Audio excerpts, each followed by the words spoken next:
ये रहा गौतम बुद्ध के जीवन और उनकी शिक्षाओं पर आधारित एक छोटी और प्रेरक कहानी। बुद्ध के जीवन के उस दौर की बात करते हैं जब उनकी ख्याति चारों ओर फैल चुकी थी और वे लोगों को अहंकार से मुक्ति का मार्ग दिखा रहे थे। कहानी खाली हाथ, द एम्प्टी हैंड्स। एक बार एक बहुत ही धनी व्यक्ति बुद्ध से मिलने आया। वह स्वभाव से बहुत अभिमानी था और अपनी संपत्ति और ज्ञान का प्रदर्शन करना चाहता था। वह बुद्ध के लिए उपहार स्वरूप अपने दोनों हाथों में एक एक कीमती फूलदान वाज लेकर आया था। जैसे ही वह बुद्ध के करीब पहुंचा, बुद्ध ने उसकी आंखों में देखा और शांति से कहा, गिरा दो। धनी व्यक्ति ने सोचा कि शायद बुद्ध उसे बाएं हाथ का फूलदान गिराने के लिए कह रहे हैं क्योंकि उसे पकड़ना थोड़ा कठिन था। उसने तुरंत बाएं हाथ का फूलदान नीचे रख दिया। बुद्ध फिर भी मुस्कुराए और दोबारा बोले, इसे भी गिरा दो।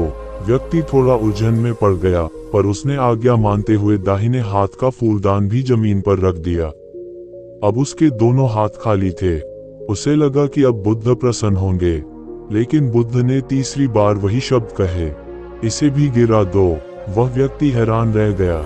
उसने कहा, भगवान, मेरे हाथ तो अब खाली हैं, अब मैं और क्या गिराऊं? बुद्ध का संदेश। बुद्ध ने उसे करुणा भरी दृष्टि से देखा और कहा, पुत्र, मैंने उन फूलों को गिराने के लिए नहीं कहा था। मैं तो उस अहंकार को गिराने की बात कर रहा हूं जो तुम इन उपहारों के साथ लेकर आए हो। जब तक तुम अपने मन में छिपे मैं और मेरे के भाव को नहीं गिराओगे, तब तक तुम ज्ञान प्राप्त करने के लिए खाली नहीं हो पाओगे। वह व्यक्ति बुद्ध के चरणों में गिर पड़ा। उसे समझ आ गया कि सच्ची शांति वस्तुओं के त्याग में नहीं, बल्कि मन के विकारों और अहंकार के त्याग में है। इस कहानी से सीख, बाहरी वस्तुओं के दान से कहीं अधिक महत्वपूर्ण आंतरिक अहंकार का त्याग है। जब तक मन अहंकार से भरा होता है,